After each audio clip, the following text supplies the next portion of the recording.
네, UN 만들고 유네스코 만들고 CFR 만들고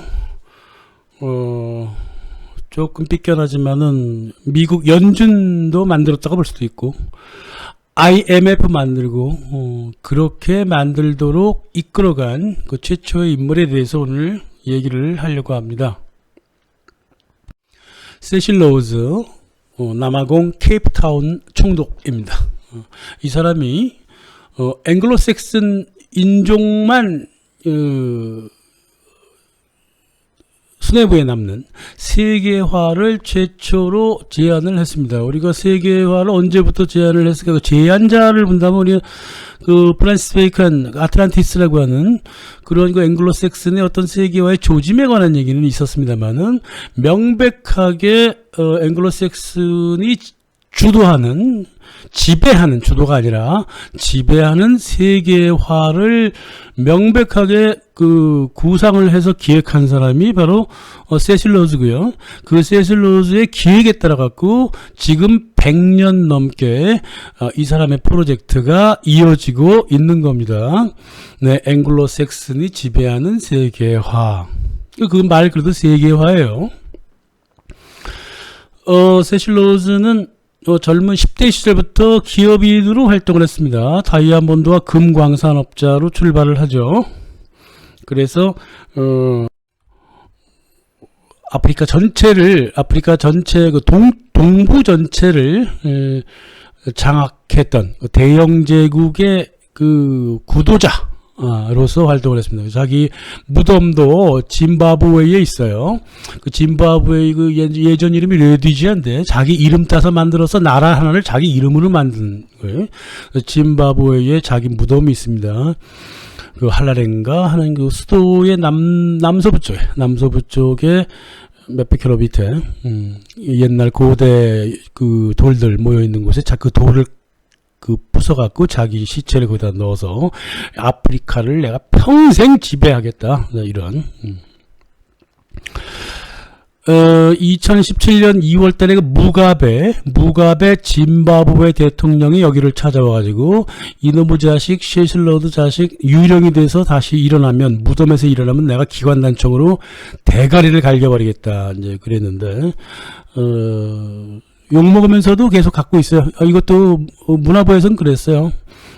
이것도 세실 로즈도 아프리카의 역사니까 그냥 갖고 있자. 그렇지 않아도 뭐 나라에 돈도 없는데 뭐 1년에 15,000명이나 이 관광지를 찾기 때문에 그 들어오는 입장료가 $25니까 이거 엄청난 돈이잖아요. 그래서 그냥 냅둬라. 짐바브웨 사람들은 그냥 $8만 내면 들어오는데 외국인들한테는 $25를 받아 챙기면서 관광지로 사용을 하고 있어요. 세실 로즈는 기본적으로 그 17살에 기업 활동을 시작해요.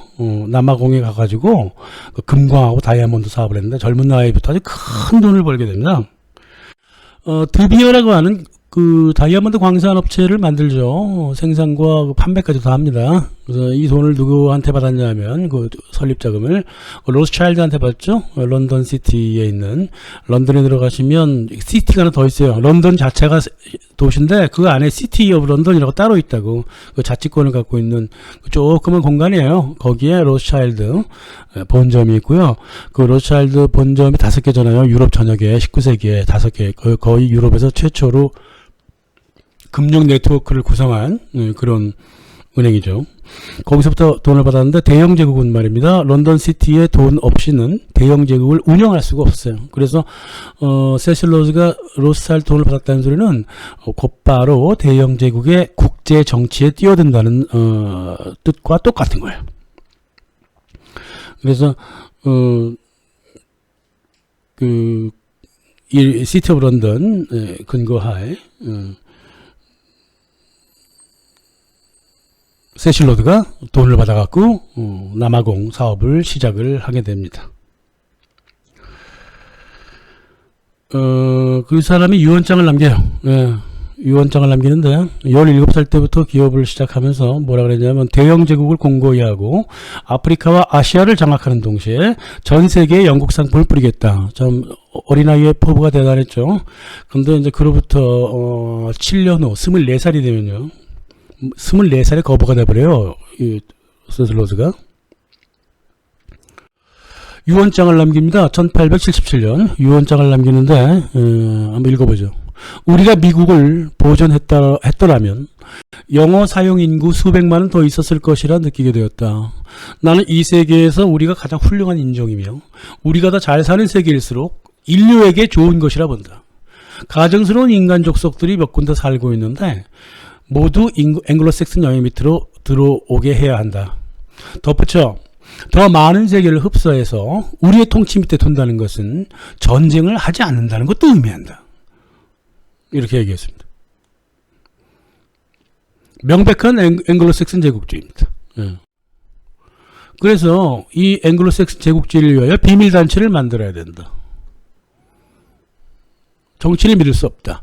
대영제국의 진흥이라는 단 하나의 목표를 가진 단체로서 비문명 세계 전체를 영국의 통치 밑으로 끌고 와서 미국을 회복한 뒤 앵글로색슨 인종의 단일 제국을 만드는 것이다. 아직은 꿈이지만 가능한 일이다.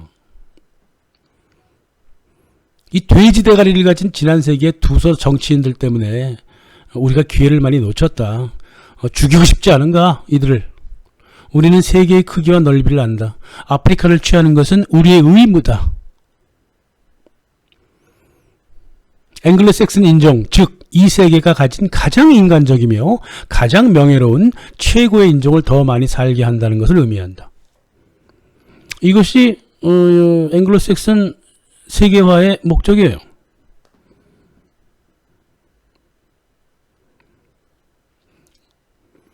그래서 아프리카부터 출발을 했다는 거죠. 세실 로즈가. 이게 아프리카를 거쳐갖고 아프리카 아시아를 거쳐갖고 미국을 지나 유럽을 건너갑니다. 그래가지고 이제 중국까지 쳐들어가죠. 그래서 앵글로색슨의 세계화를 100년 동안 지금 진행을 시키고 있는 겁니다. 아프리카를 반으로 쪼개가지고 오른쪽에 있는 부분을 차지를 하게 되죠. 세실 로즈가. 그래서 이집트 저 북쪽 제일 극단 카이로부터 케이프타운까지 열차를 놓으려고 했던 것이고, 또 1895년에는 그 보호정부를 무너뜨리려고 쿠데타도 일으키죠. 그리고 종단 철도하면서 프랑스 군대와 또 충돌을 일으킵니다. 파쇼다 사건이라고 그러잖아요. 그래서 여기서 아프리카인들에 대한 뭐 갖은 만행은 다 저질렀죠. 더 할 얘기가 없어요. 뭐 다 알고 계실 테니까.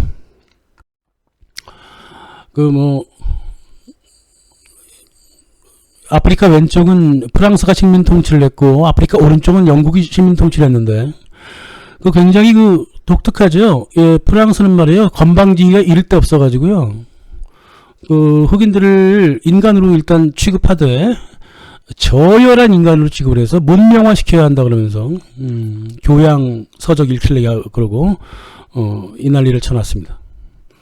근데 반면 영국은 말이에요. 인간으로 취급을 안 하죠. 인간이라고 보질 않습니다. 그래서 그냥 물건 짐짝처럼 취급을 해버리죠. 관심이 없어요. 아예. 프랑스는 흑인들, 아프리카인들의 뭐 문명이나 문화에 관심이 있어서 이거 저질 문화니까 다 버리자 이렇게 문화를 깡그리 이제 없애자고 했는데 영국 애들은 문화를 가만 냅뒀어. 왜냐면 신경 쓸 필요가 없는 문화가 봤기 때문에 그렇습니다.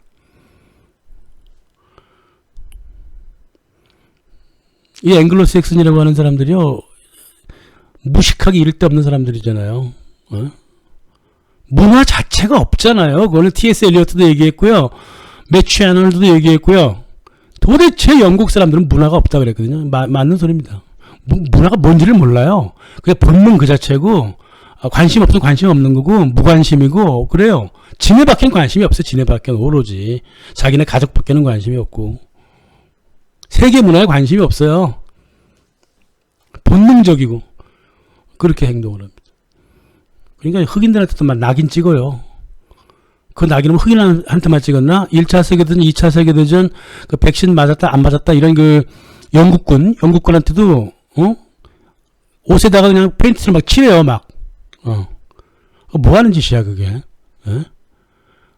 인간의 신체에 대한 존중감이 없어요. 그러니까 코 뚫고, 혀 뚫고, 온 몸에 문신 낙서하고 이거 다 앵글로색슨 전통이라고 이게 영국 전통이에요. 그게 퍼져나가는 겁니다.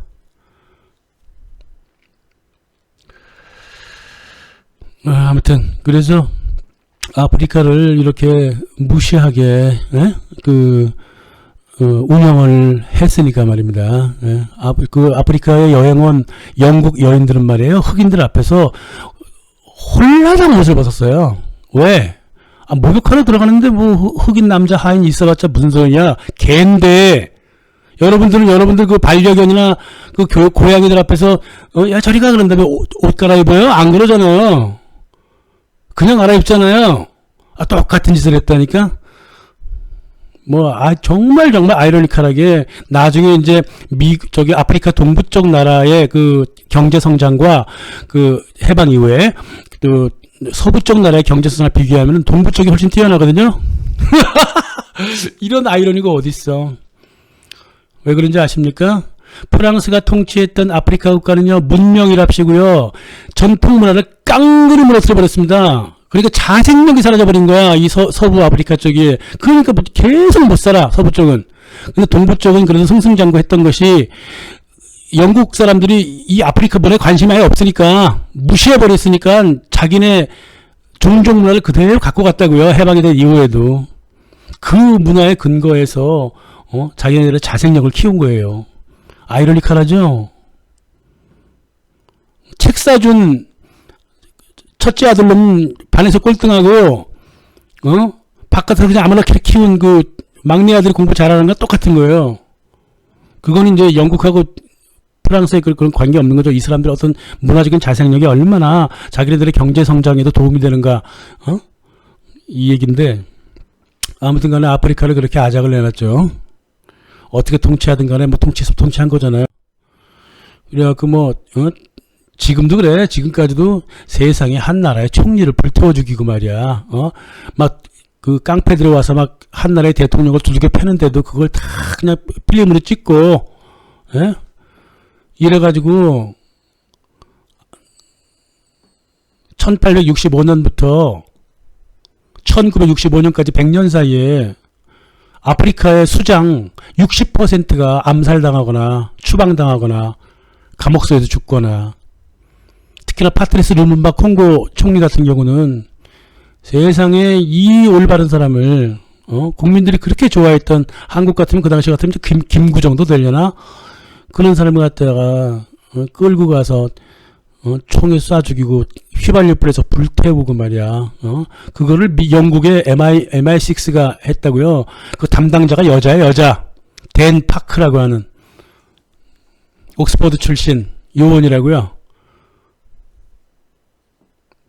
이렇게 아프리카를 유린을 했습니다. 자, 유언을 계속 한번 들어보죠. 자, 이 같은 앵글로색슨 세계 지배의 계획을 진척시키기 위해서는 공개되지 않고 목적을 위해 비밀스럽게 일을 하는 비밀단체가 거대한 도움이 될 것이다. 하원에 들어가 의회가 세계를 통치한다고? 이야말로 멍청한 생각이다. 의회라고 하는 것은 평생 돈이나 버는, 공부도 안 하고 돈이나 벌려고 하는 부자들이 배 두드리고 있는 곳이다. 의회라고 하는 것은. 이런 사람들 손에 아직도 우리의 운명이 달려있다. 웃기는 소리 하지 말고, 의회와 상관없이 의회를 지배할 수 있는 비밀단체를 만들어야 된다. 이거는 처칠과 똑같은 생각이에요. 처칠도 의회를 아주 극도로 미워하잖아요. 아니, 민주주의 하겠다면서 의회는 왜 미워해? 왜냐하면 병신들 모임이라고 생각하니까 그렇죠. 의회에 신경을 썼는 줄 알아요? 세실로스도 마찬가지야. 처칠도 결국은 세실로스 끈앞이잖아요. 그놈이 그놈이지, 똑같은 거죠. 의회 안에서 무슨 일이 벌어질 거라고는 추워도 생각하지 마시란 말입니다. 영국만 그랬나? 미국도 마찬가지고요. 그러지 않을 것 같은 나라들도 다 지금 그러고 있어요. 의회가 아무런 힘을 못 씁니다. 다 로비에 무너지고 있고 말이야. 이미 의제는 설정이 다 되어 있고 말이야. 위에서 다 내려와, 의제가.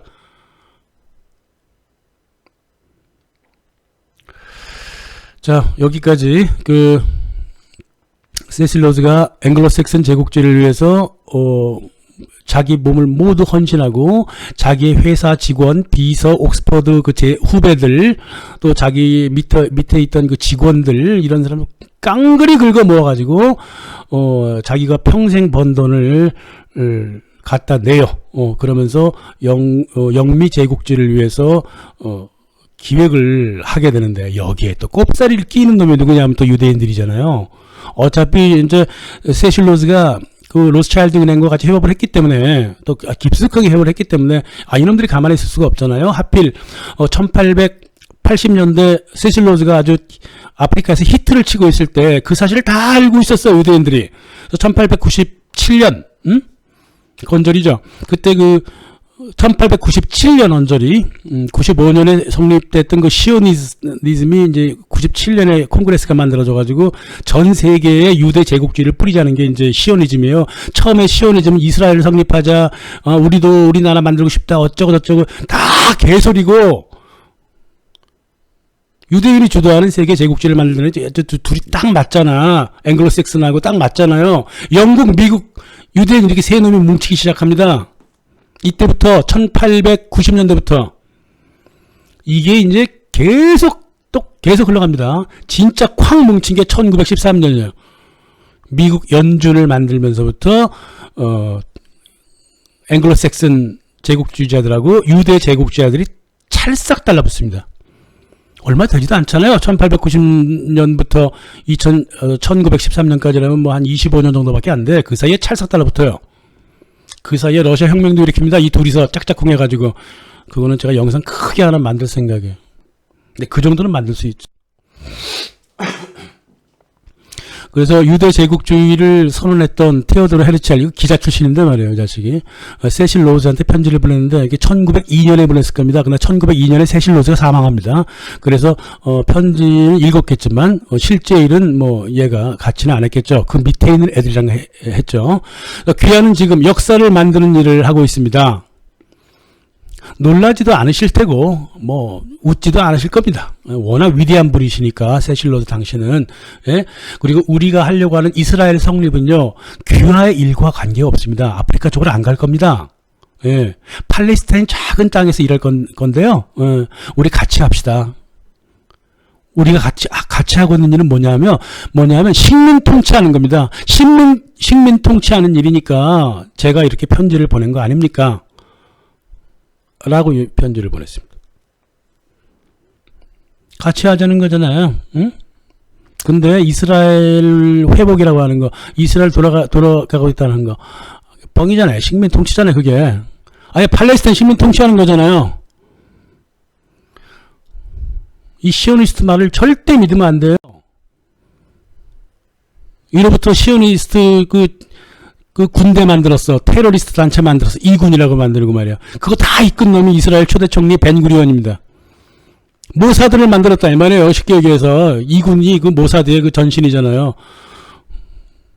모사드 만들고 아랍 이스라엘 전쟁 모두 기획하고 말이야. 이게 벤구리온이잖아. 얘가 뭐라 그랬냐면 내가 아랍 지도자라면 이스라엘과 어떤 협약도 맺지 않겠다. 자기들 나라를 빼앗았는데 뭐 당연한 일 아니냐. 이스라엘을 성립한 놈이 우리가 팔레스타인 땅 뺏었다고 얘기했는데 그게 왜 이스라엘 거니? 나는 말이에요. 특히 기독교인들, 미국에 있는 기독교인들 정신상태를 난 도무지가 이해할 수가 없어요. 그 수없이 많은 사람들이 팔레스타인 나라 뺏었다고 얘기했고 1960년대 아석 퀘슬러가 그 지금의 아시케나즈 유대인 92% 아시케나즈 유대인들은 카자리 출신들이다. 중앙아시아 동북쪽 이스라엘 쪽에는 아무 관계가 없다. 팔레스타인 쪽이 아니다. 이렇게 얘기했단 말이에요. 그래도 얼마 전에도 슬로마 산드라고 하는 테라비브 대학 교수가, 테라비브가 어디예요? 이스라엘 수도잖아요. 거기 대학 교수가 한국 같으면 서울대쯤 되겠죠. 아니 유대인들이 아니라는데 말이 많아 이렇게. 예? 지금 유대인들은 말이에요. 이스라엘에 살던 옛날 팔레스타인 유대인들이 아니라는데 이렇게 말이 많냐고. 당신들이 뭐 유대인이야? 또 화날라 그러잖아. 이게 정말 그만합시다. 그래서 세실로드가 이끌었던 앵글로색슨의 그 세계화와 그 시오니즘이 딱 합쳐지는 거예요, 지금. 예? 그 딱 합쳐진 게 1890년대 합쳐져서 그 결실을 본 게 1913년. 그리고 그 첫 번째 세계화 프로젝트가 러시아 혁명이에요. 물론 1차 세계대전은 그 배경 깔기고. 요거는 제가 꼭 영상 만듭니다. 헤르첼 나오기 전에 이미 에드먼드 로스차일드가 시오니즘은 나 없이는 성공할 수 없었고 나 역시 시오니즘 없으면 죽음의 무트가 갔을 것이다 이렇게 얘기했거든요. 이미 시오니즘 나오기 이전에 벌써 이 사람은 시오니스트였고요. 그리고 이제 성공한 다음에 이 사람이 이렇게 얘기했어요. 시오니즘은 나 없이 성공할 수 없었다. 즉 우리 로스차일드 은행에 돈이 있어요. 이 돈을 가지고 유대 그 제국주의가 만들어진 것이고 또 유대 제국주의의 운동이 50년간 흘러가잖아요. 1897년부터 1948년까지 50년간 흘러가면서 이 전 유럽 사회 전 세계사를 다 흔들었는데 이 시연임이 없었으면 나도 살지 못했다. 다시 말해서 로스차일드 금융이 전 세계를 장악할 수가 없었다 이 뜻입니다.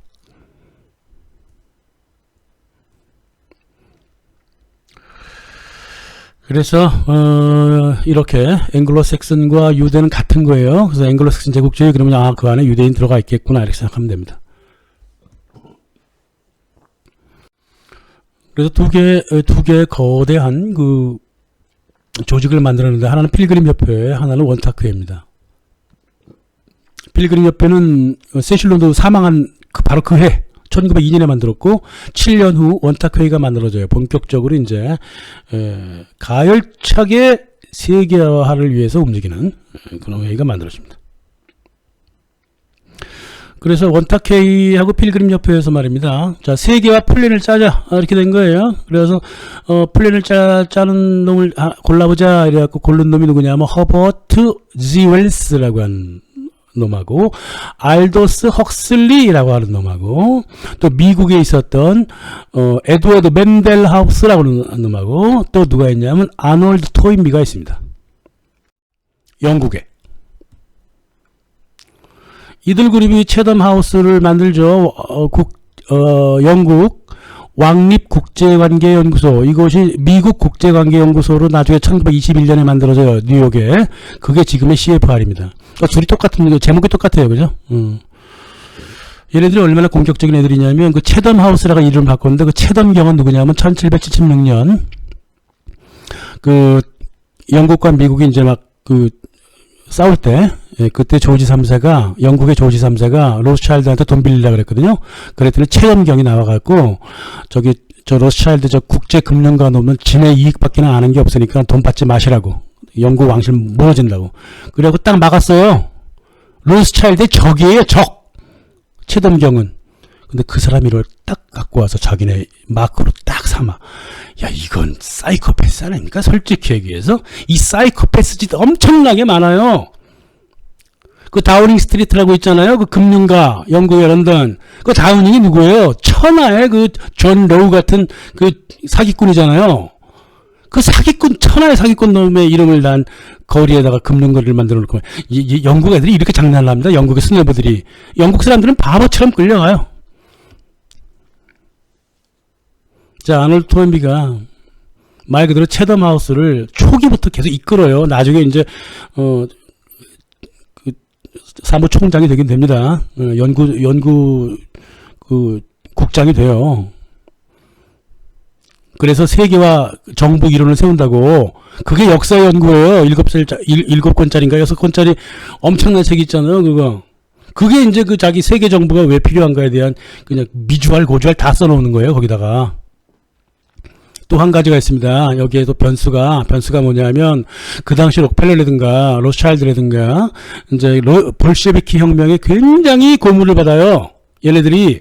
그래갖고, 자본주의 버전을 공산주의 버전으로 바꾸려고 그랬어요. 특히 록펠러가 그랬습니다. 이겼다고 생각한 거야, 이제 지네가. 미국 달러, 그것도 지네가 다 장악했겠다. 이제 더 이상 자본주의가 필요 없지 않느냐. 그러니까 개인주의 없애고 사회주의로 가고 이때 나온 거예요. 1910년대 말쯤. 아놀드 토인비도 공산 비전을 갖고 있는 거예요. 역사 연구라고 하는 게. 예? 공산 비전이라고 보다 이제 그 독재, 프롤레타리아에서 독재 개념을 갖고 있다고. 인류 역사에서 26개의 문명이 뜨거졌는데 엘리트로 구성된 창의적인 소수가 리더십을 발휘해서 도전에 응전했던 게 문명이다. 그 문명이 살아남았다. 따라서 세계의 모든 문명은 소수가 지배해야 된다. 그래서 세계 정부가 필요하다. 이 뜻이에요. 이게 그 역사 연구의 그 결론입니다. 세실 로드 생각이랑 똑같잖아요. 그대로 그냥 한 거예요. 알도스 헉슬리 책도 마찬가지고요. 허버트 G. 웰스도 마찬가지고요. 에드워드 맨델하우스의 필립 드루에라고 하는 소설도 읽어보세요. 완전히 그건 마르크스 그거잖아요. 플로레타리아가 일단 정권을 잡고 그 소수가 금융을 모두 장악을 해서 전 세계로 다 인터내셔널리즘을 퍼져나가자 이거잖아요.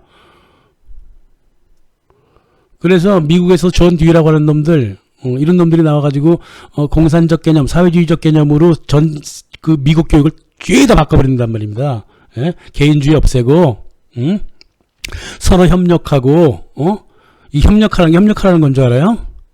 노예들이 서로 협력하라고 말이에요. 그리고 자발적으로 주인님을 따라오는 교육 방식. 이걸 가르친 게 존 듀이의 그 근대 교육이라고 하는 겁니다. 그러면 채덤 하우스의 그 아놀드 토인비가 한국에 와서 한 말이 그게 딱 맞는 얘기예요. 1973년 동아일보 기자들이랑 만나갖고 인터뷰를 했잖아요. 이 아놀드 토인비가 인터뷰를 했다기보다 한국을 굉장히 칭찬합니다. 이 사람이. 첫 번째 뭘 칭찬하냐면 홍익인간이라고 칭찬해요. 홍익인간이라고 하는 게 이제 영어로 번역하면은 그 코스모폴리타니즘이잖아요. 네? 만민평등 이런 거. 그 유대인의 철학입니다. 이게 코스모폴리타니즘이. 원래 우리의 그 홍익인간은 그런 뜻이 아니잖아요. 그게 민족 개념, 그 당시에는 뭐 세계 개념이 없었으니까 우리 한민족이 모두 동등하게, 하느님처럼 하루 한 사람 한 사람을 받들자. 이게 홍익인간이 얼마나 아름다운 이념입니까, 이게. 그게 영어로 번역하면 코스모폴리타니즘이 된다고. 세상에 한국에 코스모폴리타니즘이 있었다니 이게 말이 됩니까? 이렇게 위대한 나라가 있습니까? 막 그랬다니까? 지 멋대로 해석하는 거지. 코스모폴리타니즘이라는 건 뭐냐면 너희들 모두 표준화되고 소수 극소수 지배자들한테 일렬로 따라와라 이 뜻이에요. 그게 코스모폴리타니즘이라는 게. 말이야 아름답지. 두 번째. 한국의 효사상. 아니 세상에 한국 사람들은 아버지가 죽으면 3년상을 치른다네. 아 이런 나라가 세상에 어디 있어. 게다가 심청전을 읽고는 아주 뭐 눈물을 흘렸다? 오줌을 쌌겠지. 심청전에서 아버지를 위해서 목숨을 바치잖아 딸이. 그 정도로 충실하는 노예가 되라는 거예요. 그때 이 사람들이 공산 비전을 갖고 있었다니까요. 이 공산 비전이 언제쯤 사라지냐면요. 1945년대에 이때부터 좀 사라져요. 그래갖고 1970년대 다시 일어납니다. 공산 비전이. 그때 한국을 찾은 거예요. 이놈이. 이게 다 전략이라니까. 자본주의, 공산주의, 자유주의, 뭐 사회주의, 뭐 다 이 전략이라고 이 양쪽으로 다 써먹는. 그래서 한국의 그 효도 사상을 그렇게 좋아했습니다. 효도 사상 영어로 뭐예요? 필리알 피티에잖아요. 대를 위하여 충성하자. 예? 아 그거를 효로 봤다니까. 그래갖고 노예가 참여적인 노예가 돼야 돼. 주인님이 시키지 않아도 아주 참여적으로 자기에게 충성하는 게 한국의 효사상이라고 보는 거예요. 그러니 한국 사람들이 얼마나 자기네 한국 좋아한다고 하니까 좋아했겠습니까? 예?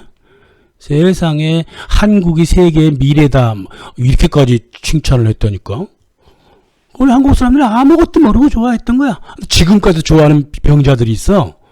그게 무슨 뜻인지도 모르고. 말귀를 좀 새겨들어야겠죠? 아무래도. 예. 그리고 또 세실로즈 재단 하에 뭉친 원탁회의하고 필그림 협회, 또 미국의 CFR, 이쪽이 가장 또 크게 정신을 집중시켰던 게 뭐냐면 탑스터 연구소가 했던 그 대중 세뇌입니다. 세뇌. 미국 쪽에서는 유명한 월터 리프먼이라고 있죠. 대중의견이라고 하는, 대중이라고 하는 개념을 만들었어요. 이 사람이 무슨 말을 했냐면 대중 는 양떼다라고 하는 쉬플이라고 하는 단어를 만든 거죠. 예? 쉬플이라고 하는 게 대중은 양떼다 이거 아니에요. 그 단어를 처음으로 썼습니다. 1970년대 이놈이 저기 아놀드 토인비 한국에 방문해 왔을 때 이놈도 와서 왔든가 아니면 한국에서 컬럼을 썼든가 한국에서 민주주의가 자라나는 거는 그 쓰레기통에서 꽃이 피길 바라는 거다 이런 말을 했거든요. 근데 얘가 진심으로 그렇게 얘기했을 것 같아요. 민주주의 그런 이상 같은 거 갖지도 말라는 거예요. 어차피 자기들 그 당시에 공산주의 비전 갖고 있었거든. 응? 기왕에 민주주의도 안 해봤으니까 그냥 공산 개념으로 가서 노예처럼 살아라 이 뜻이에요. 그 앞뒤 문맥을 딱 알 텐데 그냥 문장만 하나 탁 끌고 와서 여기저기 인용구 많죠? 인터넷 들어가면 인용구 천지잖아요. 그거 함부로 인용하지 마세요. 앞뒤 문맥 다 봐야 돼요. 우리 영상에서는 인용구 사용한 적 거의 없어요. 다 직접 책에서 읽고 뜯어 갖고 온 거지. 그러니까 위아래 문맥이 맞죠.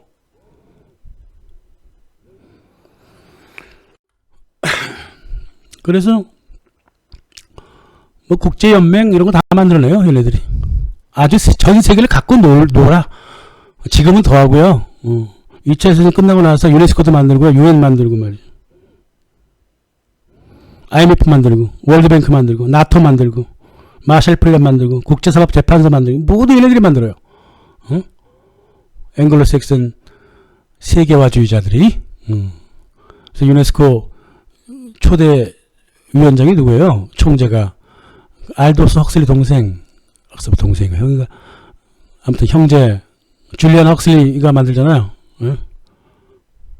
유네스코 만들어갖고 전 세계 사람들을 모두 세뇌 통제하는 겁니다. 이게 유네스코가. 지금은 뭘 통제하죠? 세계 문화유산 통제하죠? 등재하래요, 제 자기네들한테. 그거 왜 등재시키는지 알아요? 이 얘기하면 심장마비 걸 사람들이 좀 많을 것 같아갖고 얘기 안 하는 거예요.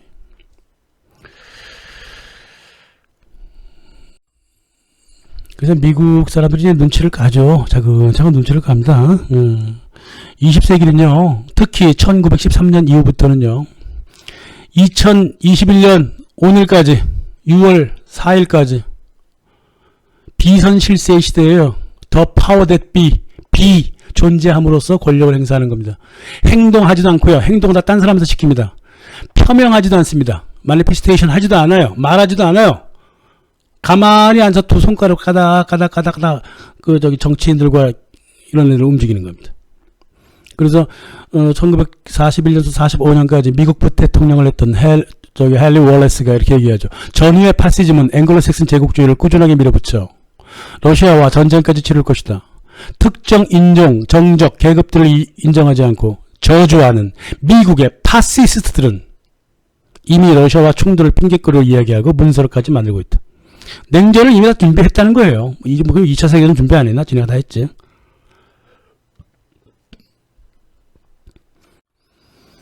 미 상원 의원 윌리엄 제너 1954년에 얘기합니다. 10년 후에도 똑같은 얘기를 해요. 월레스 부통령이 41년 언저리에 얘기했거든. 그러니까 54년에 똑같이 얘기해. 지금 의회도 대통령도 국민도 모르는 사이에 미국이 지금 완전 독재 체제로 가고 있다. 관료 엘리트가 정부 안에 하나의 정부를 더 만들어서 헌법이 구태라면서 승승장구하고 있다. 각지의 자기들만의 정치 조직을 가지고 있고 압력단체, 이익단체, 홍보 전략을 가지고 있다. 선량하고 평범한 시민처럼 보이는 이들이 어셈블리 라인으로 나뉘어져. 전체적인 혁명을 만들어 가는데요. 이 혁명 전략이 참으로 탁월합니다. 어셈블리 라인으로 만들어져 있단 말이에요. 어셈블리 라인으로. 이쪽이 돌아가면 저쪽이 돌아가게. 그게 좌우로 움직이는 거예요. 위쪽에 제도권에 있는 우파들이 잡아갖고 움직이고요. 우파라고 불리는 아이들이. 그리고 밑에 민중들 속에서는 좌파라고 불리는 아이들이 어셈블리를 형성하고 있거란다고. 알린스키라든가 허버트 마르쿠제라든가 이런 것들이 민중 속에 들어가서 이 세계와의 작업에 박차를 가하고 있는 거예요. 1961년 1월 17일 아이젠하워 대통령도 그랬잖아요. 대통령 물러나면서 은행을 포함해서 군산 복합업체가 정부 뒤에 있다고. 뭐 이런 얘기 한두 번 한 게 아니에요. 케네디 바로 죽기 전에도 그랬잖아요. 바로 죽기 몇 달 전에도 이 어둠의 세력들이 있다고. 나 이거를 참을 수 없다 그랬잖아요. 그냥 총 맞아 죽는 거지 뭐. 아이젠하워야 늙어갖고 이제 퇴직해버렸으니까 끝이지만.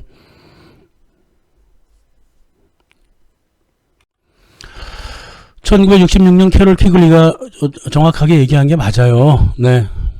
유대 앵글로색슨 세계화주의자들의 목적은 세계 각국의 정치체제를 통제하는 세계 금융체제를 만들어서, 금융체제라는 게 중요하죠. 세계를 하나의 경제권으로 묶는 일이다. 지금 묶으려고 하고 있잖아요. 그 디지털로 쫙 묶어집니다. 전자결제 형태로. 또 전자화폐 형태로 묶어지죠. 이 체제는 금융인들이 수시로 만나 비밀협정으로 체결한다. 세계의 중앙은행을 지휘함으로써 실현 가능하다. 세계 중앙은행이 독립하면 큰일 납니다. 자, 다 자기네들 밑으로 와야지. 그래서 리비아의 그 가다피도 그래서 죽은 거고. 북한, 쿠바, 시리아, 요 세 나라 중앙은행만 살아있죠, 지금. 근데 워낙에 힘이 약하기 때문에 그냥 무시해도 되는데, 그 작은 거 하나까지 다 뜯어먹으려고, 그 세실로즈가 그 아프리카 르디지아에 자기 시체를 묻을 만큼 아주 그냥 정밀하게 전 세계를 촘촘하게 만들어놔요, 지금 얘네들이. 예? 그래서 도대체 어떤 놈들이야, 이놈들이. 도대체가 때때 어떤 놈들이 그런 짓을 해? 응? 로스차일드, 록펠러 가문, 모건 가문, 쿤 가문, 와버그, 아브람스, 오펜하임, 아스토, 부시, 번디, 콜린스, 듀퐁, 프리먼, 케네디, 사순, 시프, 태프트, 반윈 같은 그 전세계 초국적 기업하고 은행 투자가 집단들 가문들이 350개가 그런 짓을 하는 겁니다. 그들의 대표자가 6,000명이에요. 전 세계 70억 인구가 이 6,000명 놈들한테 끌려다니고 있단 말이에요. 다 피로 연결되어 있어. 피. 위인이 하는 짓은 똑같아요. 로스차일드라든가 골드스미스, 살로몬, 레비, 코헨 이런 물체 혈통들이 그 앵글로색슨 사람들이랑 피를 섞으면서, 특히나 영국 왕실이랑 피를 섞으면서 쭉쭉쭉쭉 그 빅토리아 새끼들 자손들 쫙 깔려있는 독일, 러시아 뭐 이쪽 다 장악해 나가잖아요. 혈통으로. 미국 쪽에서는 CFR이 있고 록펠러 재단 있고 카네기 재단 있고 포드 재단 있고. 대학도 문제가 커요. 핵심적인 깡패 대학이 옥스퍼드입니다. 세계화 깡패 대학이. 런던 전경대학, 미국 프린스턴, 하버드, 콜럼비아, 시카고 이렇게 되어 있습니다. 그래서 이들의 목적은 세계를 하나의 단일 경제권으로 묶어갖고 6,000명이 지배하는 지구권을 만들고자 하는 것이고요. 아놀드 토인비가 세계 정부 안을 제안을 했고, H.G. 웰스도 제안을 했고, 맨델하우스도 제안을 했고, 그때가 언제냐면 거의가 1920년대 30년대 그 사이에요. 100년이에요. 100년간 지금 이 짓을 하고 있는 겁니다. 지금 거의 다 지금 돼가고 있죠. 도무지 얘네들한테 코가 안 낀 정부가 세계적으로 없는 겁니다. 조금 더 자세히 알고자 한다면 다음에 유튜브를 염두에 두시면 되겠습니다. 영어로 치고 들어가면 될 겁니다. The British Roots of the Deep State. 이게 캐나다에서 난 건데, 영어로 쳐보세요. 영어로 나오는데, 재미있게도 생각보다 그렇게 복잡한 영어가 아니라서 조금 하시는 분들은 대충은 알 수 있을 것 같고, 또 우리 딥스테이트 연구소에서 만든 프랑스 혁명과 영국의 딥스테이트 역사, 이것도 조금 더 아까 제가 말씀드린 거를 조금 보완해서 참고 가능할 겁니다. 네, 한 40분 됐는데 들어주셔서 감사합니다.